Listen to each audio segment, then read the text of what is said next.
오늘 우리에게 주시는 하나님의 말씀은 창세기 15장 5절에서 6절 말씀입니다.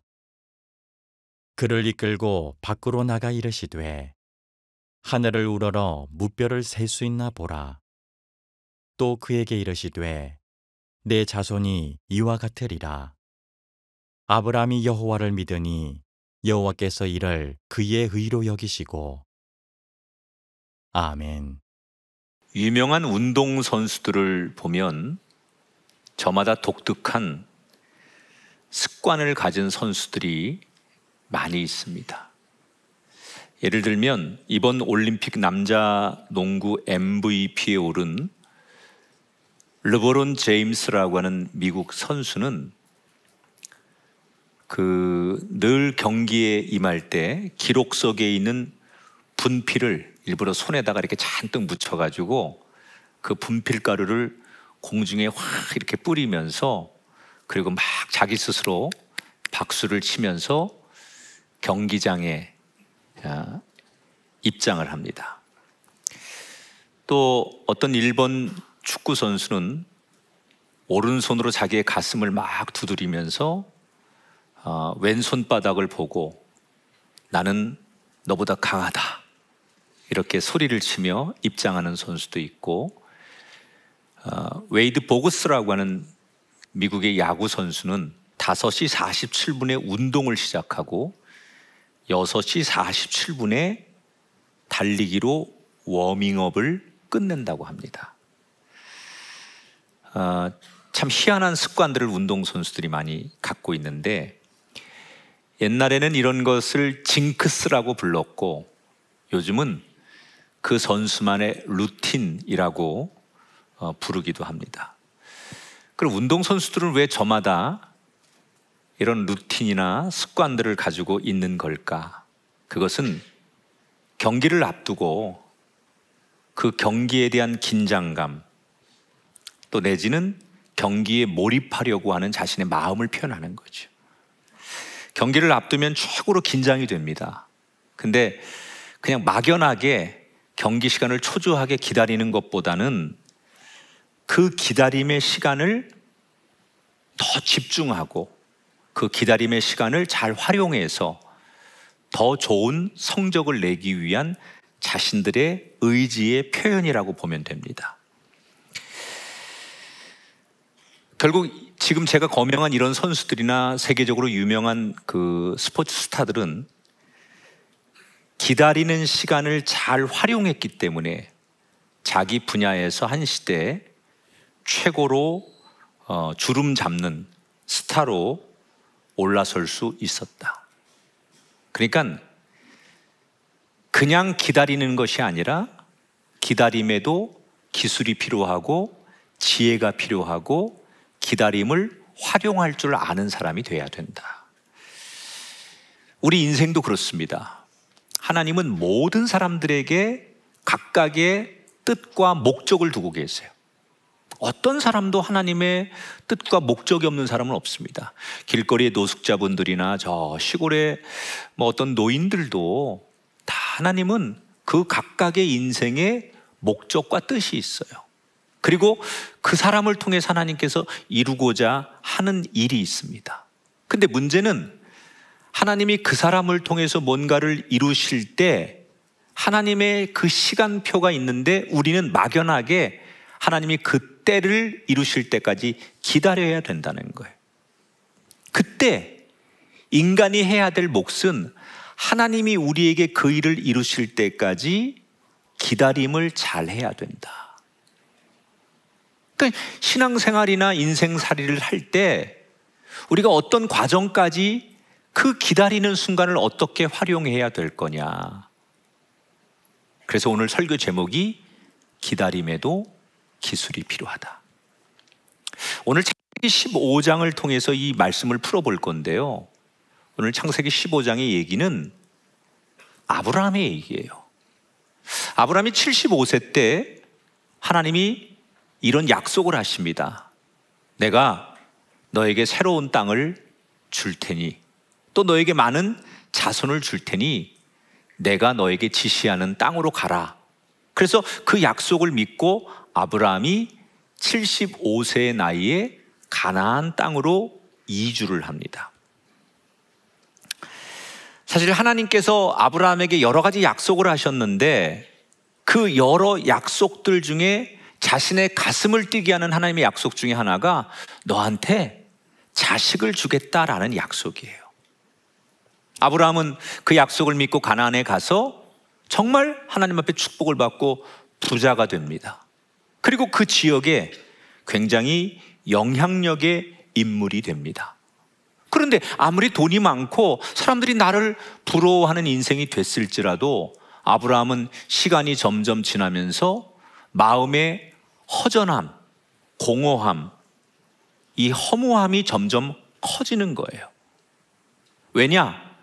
크게 두 가지 이유가 있는데 그 가나안 땅에 의지하며 같이 왔던 조카가 이제 어느 날 자기를 떠나게 되죠. 그리고 더 큰 이유는 하나님의 약속을 믿고 왔는데 아무리 기다려도 지금 오늘 성경은 그 약속을 믿고 출발한 지 10년 지나서 얘기해요. 10년의 세월이 지나도록 하나님의 그 약속대로 자식이 안 생기는 거예요. 점점 자신의 나이는 먹어가고 아내의 몸도 늙어가는데 자식이 안 생기니까 초조하고 불안하고 지쳐가는 거죠. 그래서 가장 힘들고 그 하나님의 약속을 믿는데 너무 지쳐서 이제는 더 이상 그 약속을 바라보고 싶지 않은 갈등을 하고 있는 아브라함. 바로 그때 오늘 본문에 하나님께서 아브라함에게 찾아오십니다. 그리고 아브라함에게 이렇게 말씀하시는 거예요. 아브라함아, 너 너무 그렇게 초조해하고 두려워하지 말아라. 내가 너의 인생의 방패다. 앞으로 너는 내게 받을 축복이 크다. 이렇게 하나님이 다시 가장 슬럼프에 빠진 아브라함을 격려하기 위해서 찾아오셔서 먼저 약속을 합니다. 그런데 아브라함은 하나도 기쁘지 않은 거예요. 사람이 너무 지치면 체념하잖아요. 오히려 아브라함은 하나님께서 그렇게 약속을 하는데도 기쁨 없이 체념한 듯 하나님 앞에, 하나님 10년이 지나도록 하나님은 자식도 안 주셨잖아요. 내가 아무리 돈이 많으면 뭐 하겠습니까? 이거 자식도 없는데 내 종 엘리에셀에게 주어서 우리 가문이나 이어가도록 할 테니 하나님 저 종 엘리에셀이나 잘 지켜주십시오. 그리고 약간 퉁명스럽게 지친 자신의 마음을 표현합니다. 이때 하나님께서 아브라함아, 너 잠깐 밖으로 나와봐라. 그리고 아브라함을 불러내시죠. 그리고는 밤하늘을 바라보게 하고 그 어둠이 짙게 깔린 밤하늘에 수없이 초롱초롱 빛나는 별을 바라보게 하면서 하나님께서 이렇게 물어보십니다. 아브라함아, 너는 저 별을 다 셀 수 있느냐? 그리고는 아브라함에게 내가 너에게 저 하늘의 별처럼 너의 후손을 많게 할 것이다. 이때 아브라함이 그 하나님의 시청과 교육을 통해 다시 한번 약속하는 이 말씀 속에 어떻게 반응을 할까요? 이게 6절 말씀에 나와요. 아브라함이 여호와를 믿으니 여호와께서 이를 그의 의로 여기시고, 이렇게 나오죠. 지금 당장 결과는 없지만 하나님께서 하늘의 별을 보여주면서 너 뭘 느끼니? 내가 저 하늘의 별처럼 너의 후손을 많게 할 거야. 이 말에 아브라함이 생각을 바꾸는 거예요. 왜? 이렇게 하늘을 보는데 원래 저 하늘의 별은 언제부터 있었을까? 원래 저 하늘에 아무것도 없었는데 하나님께서 저 별을 만드신 거 아닐까? 그렇다면 혼돈과 공허와 흑암밖에 없는 세상에 하나님이 창조하시고 저 별도 만드셨다면 나에게 하나도 없는 자식을 저렇게 하늘의 별처럼 많게 해주시겠다는 그 말씀 이루어질 수 있겠구나, 그런 확신과 믿음이 드는 거예요. 그래서 아브라함이 조금 전에 읽은 말씀처럼 예 하나님, 제가 하나님 말씀을 다시 믿겠습니다. 이렇게 고백하지요. 그리고 그렇게 믿는 아브라함을 하나님은 다시 한번 인정하게 되는 거예요. 오늘 이 첫 번째 성경 스토리를 우리가 이렇게 들으면서 여러분 이 본문을 가지고 설교를 많이 들어보셨죠? 그리고 많은 목사님들이 이 본문을 가지고 설교를 해요. 근데 가장 이 설교의 그 메시지에 초점을 맞추는 게 그동안 뭐였냐면 아브라함이 그럼에도 불구하고 하나님을 믿었다, 여기에 초점을 맞추지요. 중요하죠. 그럼에도 불구하고 하나님을 신뢰하는 게 믿음의 근본이고 그것이 중요하다. 그런데 저는 오늘 이 본문 말씀을 실천적인 관점에서 좀 다르게 느끼고 해석을 합니다. 오늘 말씀을 그럼에도 불구하고 아브라함은 하나님을 믿었다, 이 말씀도 맞지만 좀 다르게 느끼는 포인트가 저는 있는데, 그게 뭐냐면 아브라함이 하나님의 약속을 기다리는 동안 중요한 일을 하나 해요. 그게 뭐냐? 하나님과 소통을 이어갔다는 거예요. 여러분, 우리가 세상에 살면서 어떤 사람하고 아주 중요한 무슨 약속을 했어요. 근데 이 사람이 10년 동안 중간에 어떤 상황도 나한테 이야기해 주지 않고 설명하지 않아요. 그러면 시간이 지나면서 우리는 그 사람을 믿지 못해요. 중간중간에 상황을 설명하고 어떤 진행되는 과정을 이야기하고 계속 나하고 소통하면 그 일이 당장 이루어지지 않아도 그렇게 되는구나, 이렇게 알 수 있지만 한 10년 동안 아무 얘기도 안 해요. 한번 약속해놓고 아무 얘기도 안 하면 그게 가족일지라도 사랑하는 사람일지라도 더 이상 우리는 믿고 상대할 수가 없다는 거예요. 아브라함은 지난 10년 동안 어떻게 버틸 수 있었습니까? 힘들면 힘들 대로, 외로우면 외로운 대로, 지치면 지치는 대로 하나님 앞에, 하나님 저 너무 힘들어요. 하나님 언제 그 약속 지켜주실 거예요? 하나님 어떻게 하면 되지요? 이렇게 늘 하나님의 이름을 부르면서 하나님과 소통했다는 거죠. 그리고 오늘 가장 지친 그 순간에 하나님 다시 오셔서 저 하늘의 별처럼 내가 너의 자손을 많게 해줄게. 역시 하나님은 아브라함에게 소통하셨다는 거예요. 결국 순간순간 어려운 순간들, 낙심하고 좌절하는 감정들이 휘몰아칠 때 그런 감정들을 이겨낼 수 있었던 힘은 뭐예요? 자신과 하나님 사이에 소통이 아브라함을 살렸다. 여러분의 인생 가운데 또는 여러분의 가정에 아주 중요한 문제를 놓고 하나님 앞에 기도하는데 하나님이 언제 응답하실까? 하나님이 우리 가정에 언제 일하실까? 그때를, 그 시간을 우리는 몰라요. 하나님이 도대체 얼마나 기다리게 하시는지, 언제 우리에게 응답하실지 우리는 몰라요. 그래서 너무 초조하게 우리는 기다리는 거죠. 근데 여러분, 그 기다림의 시간을 막연하게 초조하고 불안하게 힘들게 고통스럽게 기다리지 말고 오늘 아브라함이 했던 것처럼 우리가 그 기다림을 통해서 실천해야 될 게 있는데, 아브라함처럼 하나님과 소통하는 시간을 가져라. 제가 32년 목회를 하면서 정말 많은 분들을 만나보지요. 정말 뭐 대스타도 만나보고 정말 큰 부자도 만날 적이 있고 또 아주 정말 소외된 한 영혼도 만나게 되는데, 그 많은 사람들을 만나면 인간에게는 공통점이 있더라는 거예요. 그의 인생이 힘들고 마음의 에너지가 소진되고, 그리고 소위 그 사람의 인생에 위기가 왔을 때 누구든지 어떤 인생이든지 공통적으로 하는 행동들이 있어요. 사람이 힘들고 어려우면 어느 날 누구를 만나는 걸 안 하려고 해요. 그리고 대화를 단절해요. 그 살다 보면 어느 날 어떤 사람이 잠적하지요. 뭐 더 이상 연락도 하지 않고 연락도 받지 않고, 그리고 아무리 내가 두들겨도 그가 나한테 어떤 피드백을 보여주지 않을 때, 그땐 뭐예요? 사람이 제일 힘들 때예요. 그러니까 얼마나 힘들면 사람 만나는 거, 그 에너지가 없으니까 사람 못 만나는 거죠. 그 SNS에 내 아니요 소리조차 누를 수 없을 만큼 지쳐 있기 때문에, 그래서 그 대화를 이어가지 못하는 거죠.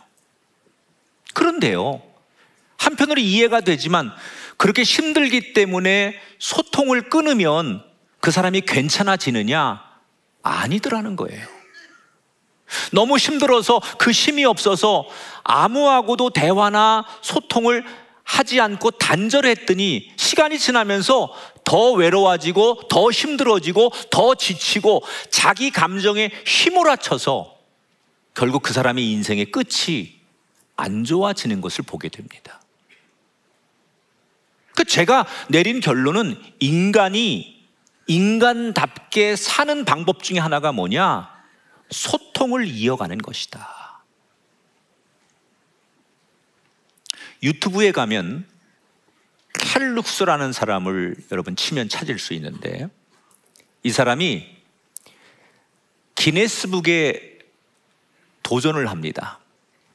어떤 걸로 기네스북에 도전을 하냐면, 외부 소음과 빛이 완벽히 차단된, 얼마나 외부의 모든 것을 차단하냐면 그 통 안에 들어가면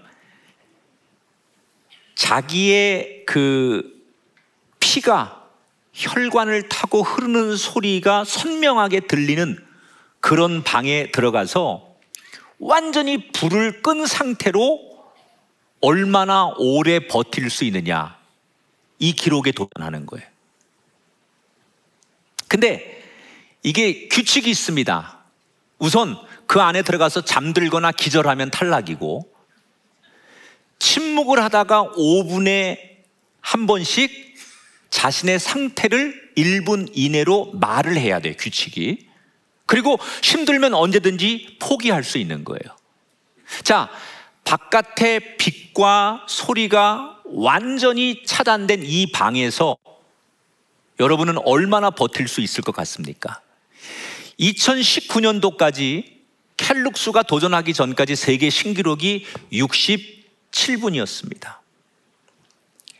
켈룩스는 야, 67분을 못 깨? 별것도 아니네. 그러면서 큰 소리치고 도전을 시작하지요. 그리고 잠시 뒤에 켈룩스는 67분이라는 시간이 얼마나 대단한지를 깨닫게 됩니다.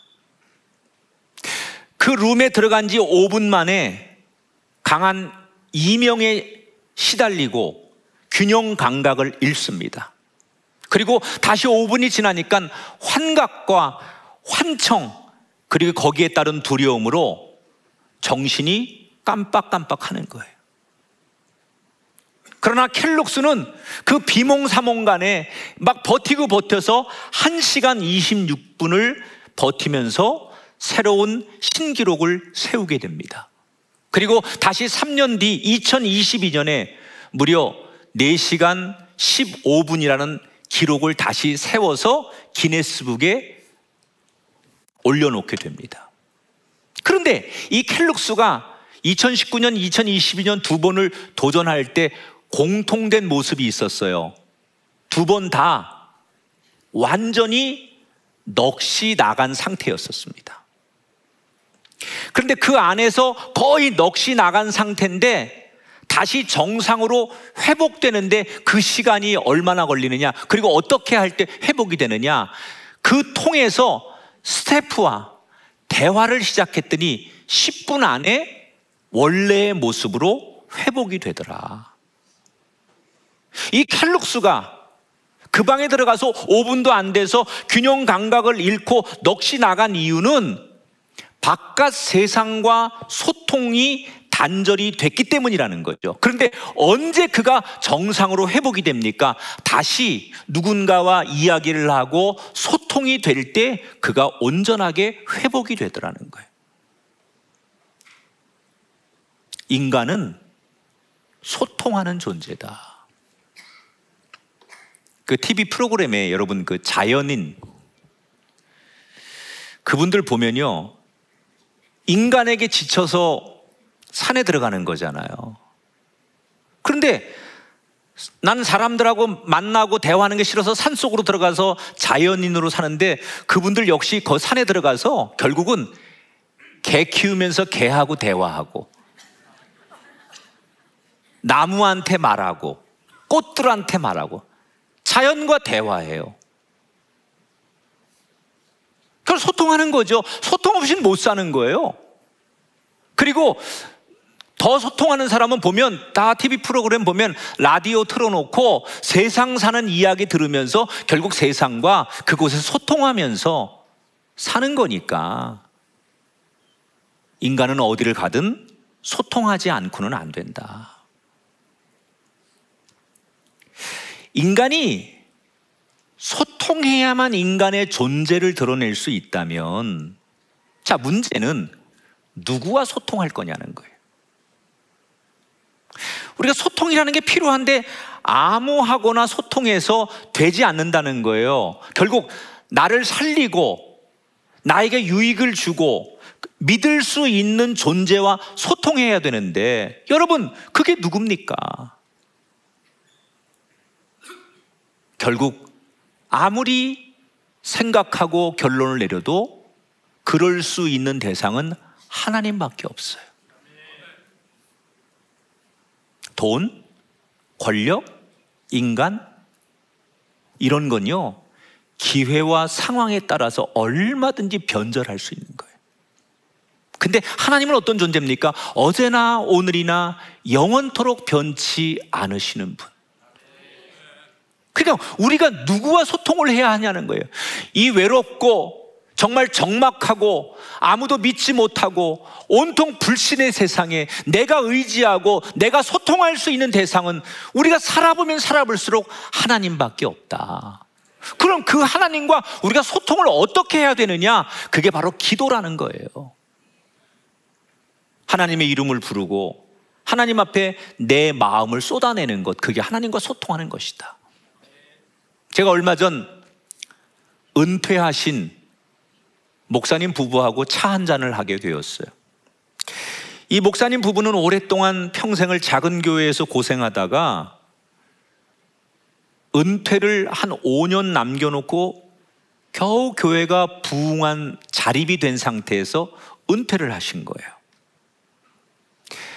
여러분, 보통 이제 교회가 스스로 목회자 생활비도 충당이 안 되고 교회 운영이 안 되는 교회를 우리가 아주 작은 미자립 교회라고 해요. 자립이 안 되는 거죠. 스스로 교회를 운영하지 못하는 교회들이 많습니다.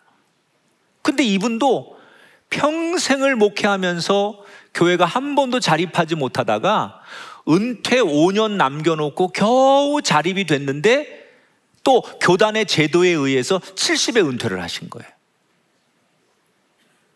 그 제가 이제 그걸 알고 있는 목사님 부부인데 은퇴 이후에 어떻게 지내세요? 이렇게 목사님께 제가 물었습니다. 그랬더니 난 목사님한테 물었는데 사모님이 대답을 하시는 거예요. 대뜸 저한테. 뭐라고 대답을 하시느냐? 감독님, 그때를 생각하면 멈출 수가 없습니다. 그래요. 이해가 안 되는 거예요. 그때를 생각하면 멈출 수가 없다. 어떤 얘기냐면, 젊어서부터 이 두 분이 목회자 부부로서 이제 교회에 헌신을 하셨는데, 너무 오랫동안 고생했는데 남들처럼 우리 교회가 규모가 큰 교회가 안 돼서 힘든 게 아니라, 당신들이 하나님의 종이 되겠다고 신학을 하고 또 이 교회를 목회할 때 분명히 당신들은 하나님으로부터 내가 너를 축복하리라, 내가 너의 교회를 내가 부흥하게 하겠다, 이렇게 약속을 듣고서 했다는 거예요. 목사님은 분명히 하나님께서 네가 목회하고 네가 하나님의 종으로 걸어가는 길에 내가 너를 잘되게 해주겠다고 약속하셔서 그 약속을 믿고 열심히 사역했는데 평생 아무리 몇십 년을 해도 부흥이 안 되고 미자립인 거예요. 그래서 그 기다림에 지쳐버린 거예요. 어느 주일날 예배를 다 마치고 저녁에 목사님이 사택에 들어와서 사모님 앞에서 엉엉 울더래요. 그러면서 목사님이 사모님한테 여보, 나 더 이상 못하겠어.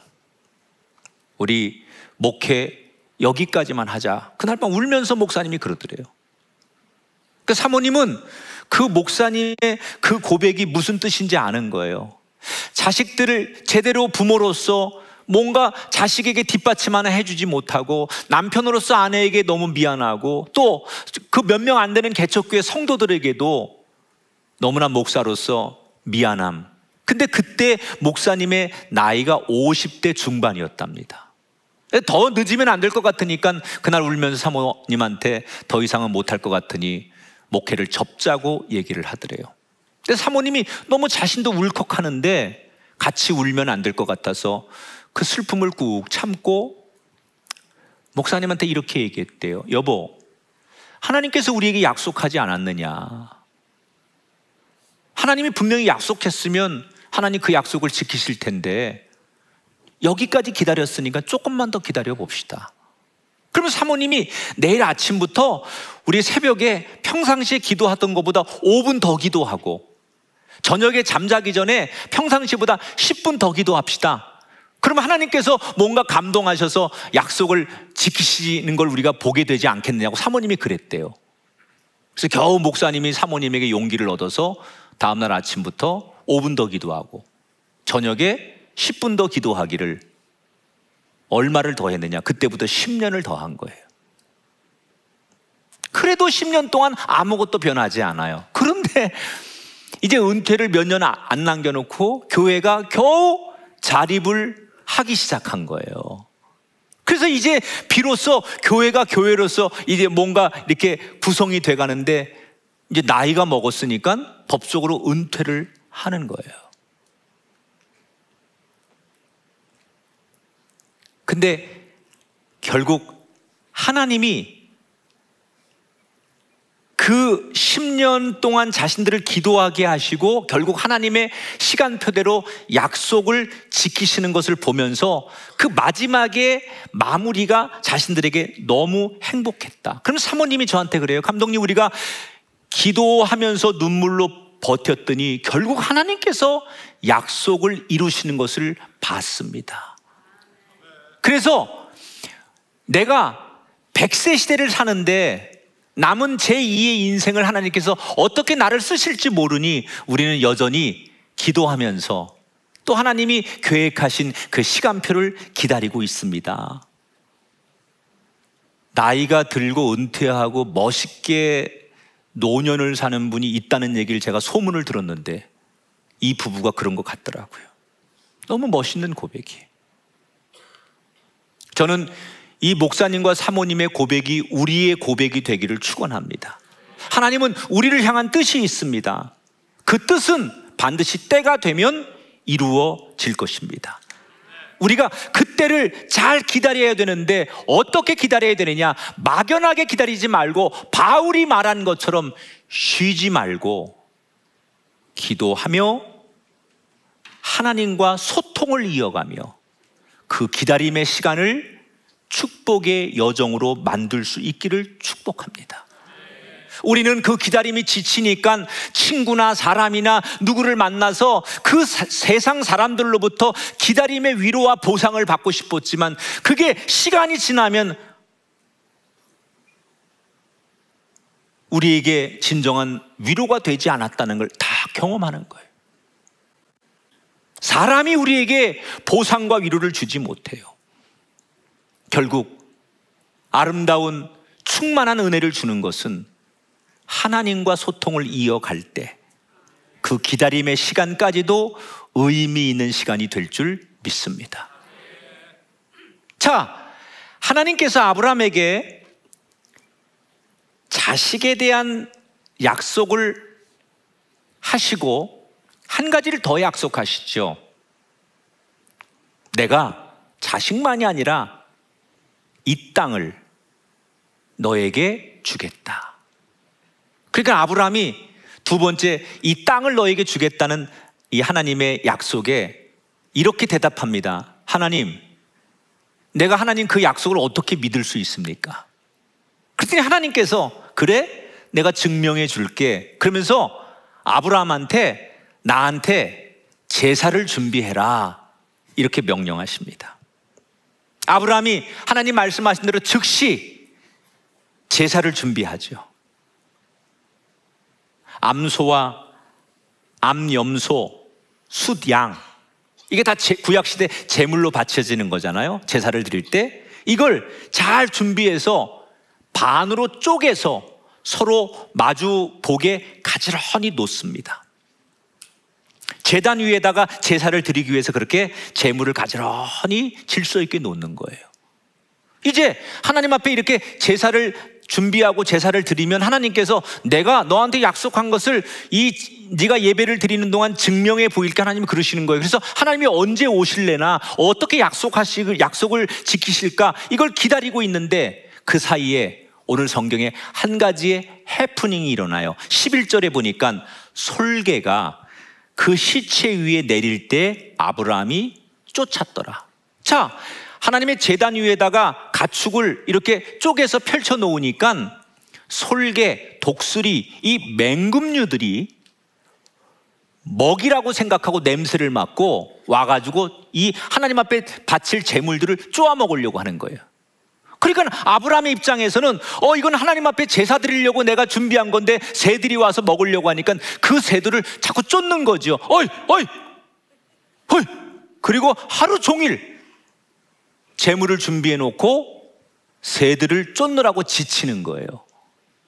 그런데 하나님이 너 제물을 준비해 놓으면 내가 증명해 줄게 이렇게 말해 놓고 하루 종일 새들을 쫓는데 하나님은 오지 않고 해가 지고 어둠이 짙게 깔립니다.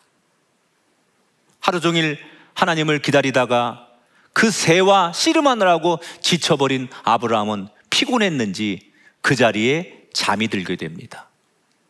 그때 하나님께서 꿈속에 나타나서 말씀을 하시죠. 두 가지 말씀하시는 거예요. 첫째, 네 자손들이 400년간 이집트 땅에서 노예 생활을 끝내고 다시 이 땅에 들어와서 이 땅을 차지하게 될 것이다. 그러더니 하나님께서 그 말씀을 하시고 나서 횃불로 나타나시더니 그 준비된 쪼갠 제물 사이로 지나가시는 거예요. 그러면서 하나님이 이렇게 아브라함에게 말해요. 내가 너한테 한 약속을 어기면 네가 준비한 저 시체들처럼 내가 죽을 것이다. 내 생명을 걸고 너에게 약속한다. 이렇게 하나님이 이 예식을 이렇게 마무리해요. 자, 두 가지 해석이 필요해요. 왜 하나님이 가나안 땅을 주시겠다고 했는데 400년을 기다리라고 하셨을까? 지금 아브라함에겐 자식이 하나도 없어요. 근데 하나님이 그냥 저 하늘의 별을 보면서 내가 너 이렇게 많게 해줄 거니까 기다려라 그러는 거 아닙니까? 그런데 지금 가나안 땅을 아브라함한테 자 이제 네 땅이야 라고 혼자 이 땅을 차지하라고 한들 아브라함은 이 가나안 땅을 다스릴 능력도 이 가나안 땅을 점령할 의미도 없는 거예요. 400년이라는 시간을 통해서 정말 하늘의 별처럼 이제 숫자를 헤아릴 수 없을 만큼 무수한 자손들이 생길 때까지 그 시간을 기다리게 해서 이 가나안 땅을 줬을 때 민족으로서 이 땅을 차지하고 다스릴 수 있는 시간을 400년을 주는 거예요.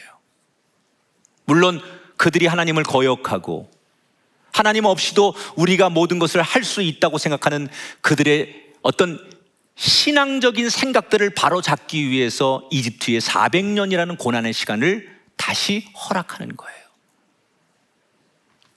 하나님이 횃불로 나타나서 준비된 시체 사이사이를 지나갔다는 건 뭘 의미하는 거냐면 이스라엘 사람들에게는 아주 중요한 맹세, 언약, 충성식을 할 때 그들의 전통적인 관습이 있어요. 한국 사람들은 아주 중요한 자신들의 그 충성과 언약 뭐 이런 걸 맹세할 때 뭐 해요? 이거 깨물어 가지고 혈소 쓴다 그러잖아요. 그러면 나는 그런 거 여러분에게 원하지 않습니다. 이거 막 피로 막 내가 막 맹세하고 그게 이제 하나의 퍼포먼스죠. 의지를 보이는 거예요. 근데 이스라엘 사람들은 어떻게 하느냐? 내가 이 약속을 이렇게 맹세한다고 할 때 이스라엘 사람들의 관습은 그 시체들을 이렇게 준비해 놓고 그 사이사이를 막 왔다 갔다 하면서 내가 이 약속을 만약에 지키지 못하면 이 시체들처럼 나를 잔인하게 죽여도 된다. 그래서 자신이 이 약속을 지킬 것을 맹세하는 거예요. 그러니까 하나님께서 지금 이 시체들 사이로 횃불이 되어서 막 지나가시면서 내가 너에게 이 땅을 주겠다고 한 약속을 내 생명을 걸고, 하나님이 내 생명을 걸고 약속한다 라는 것을 말씀하시는 거예요. 저나 여러분에게 하나님이 주시는 축복은요, 신이 인간을 가지고 장난하는 게 아니에요.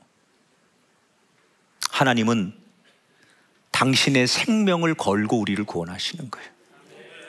예수 그리스도를 십자가에 그 생명을 걸고 우리를 구원하시는 인격적인 하나님.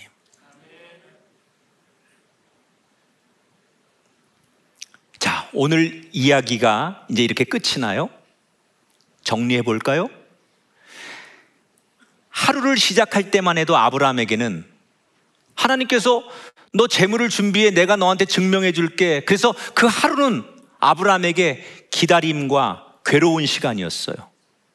그런데 하루 종일 기다리고 괴로웠던 그 시간이 결국 그 밤에 하나님께서 약속을 하시는 것을 다시 확인하고 감사하는 시간으로 바뀌게 되었습니다.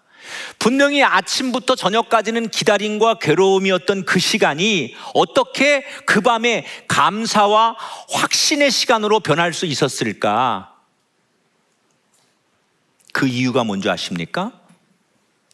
하나님의 은혜 맞지요. 그런데 더 중요한 게 있어요. 아브라함이 그 은혜 받을 만한 그릇을 갖추었다는 거예요. 하루 종일 솔개나 그 새들, 독수리 뭐 이런 거를 쫓아내면서 그 하루 종일 새들에게 여기 접근하지 마, 이건 하나님 앞에 드릴 제물이야, 그러면서 그 새들을 하루 종일 쫓아냈던 그 아브라함의 모습은 뭘 의미하는 거예요? 하나님이 언제 오실지 모르지만, 내 제물을 언제 받아주실지 모르지만 그저 기다릴 수밖에 없는 상황에서도 그는 하나님 앞에 드릴 이 예배를 준비하고 그 자리를 지켰다는 거예요. 그게 뭐예요? 은혜 받을 만한 그릇을 갖추게 된 아브라함의 비결이라는 거예요. 저나 여러분이 하나님의 때를 막막하게 기다릴 수밖에 없을 때, 그때 꼭 해야 될 게 하나 있다. 정성스럽게 예배하며 기다리자. 이런 분들이 있어요. 목사님, 저는 도저히 지금 예배할 수 있는 상황이 아닙니다. 제가 예배를 드릴 수 있는 입장이 아닙니다. 가정에서나 또는 육신의 건강이나 또는 내가 경제적으로나 너무 힘들기 때문에 나는 지금 예배할 수 있는 상황이 아닙니다. 이렇게 호소하는 분들이 있어요. 한편으로 이해가 갑니다. 그렇죠. 내 눈앞에 놓인 상황을 보면 그렇게 얘기할 수 있어요. 그러면 그분은 정말 내가 상황이 너무 어려워서 예배 드릴 수 없습니다, 그러면 할 수 있는 게 하나도 없는 걸까요? 진짜 너무 무기력하게 하나님의 처분만 마냥 기다려야 될까요? 저는 아니라고 생각해요. 알고 보면 그분에게 할 수 있는 게 있어요. 그게 바로 예배입니다. 아무리 힘들어도요, 내가 마음만 먹으면 기도할 수 있고, 내가 마음만 먹으면 찬양할 수 있고, 내가 마음 먹으면 얼마든지 말씀을 읽고 들을 수 있어요. 내가 온전하게 건강하지 않고 가진 것이 없고 때로는 장애가 있고 내가 병상에 누워 있을지라도 예배는 내가 하고자 마음만 먹으면 얼마든지 정성스럽게 드릴 수 있는 게 예배입니다. 하려고 하는 자체를 하지 않으니까 눈에 보이지 않는 것뿐이죠. 혹시 이 자리에 나는 지금 아브라함처럼 기다림의 시간을 지나고 있는 분이라고 생각이 들거든, 나는 지금 할 수 있는 게 아무것도 없다고 생각이 되시는 분이 있다면 저는 여러분에게 그렇게 기다림의 시간이 예배를 정성스럽게 드리는 기다림이 되시기를 축복합니다. 그 예배가 한 번이 두 번이 되고 그 예배의 기다림이 여러분의 심령의 그릇을 점점 커지게 해서 여러분의 지나는 기다림의 시간이 괴로움이 아닌 그것이 하나님의 사랑을 만나는 은총의 시간이 될 줄 믿습니다. 이제 오늘 이 예배를 마치고 여러분 다시 일상으로 돌아가시면 여러분 그 기다림을 고독의 시간으로, 정말 그 방 안에서 외로움으로 울부짖는 슬픔의 시간이 아닌 그 고통스러운 시간을 오히려 하나님과 소통하는 시간으로 만들어 보시길 바랍니다. 쉬지 말고 기도하라는 이 바울의 권면처럼 하나님께 계속 소통해 보십시오. 그러면 하나님은 우리의 죽어있는 영적 감각을 살리시고 하나님의 때가 반드시 올 것을 알게 하셔서 저와 여러분을 최후 승리자 되게 하실 줄 믿습니다. 2024년도가 이제 4개월 남았습니다. 달력은 많이 갔지만 기본부터, 내가 할 수 있는 것부터 다시 시작해 보십시오. 하나님은 약속을 지키시고 하나님의 뜻을 성취하시는 분이시다. 저와 여러분에게 세워놓은 하나님의 뜻이 이루어질 것을 믿으면서 막막한 기다림이 아니라 그 기다림 속에 은혜가 있고 기다림 속에 은총을 누리는 우리 모든 성도들이 되시기를 주님의 이름으로 축복합니다.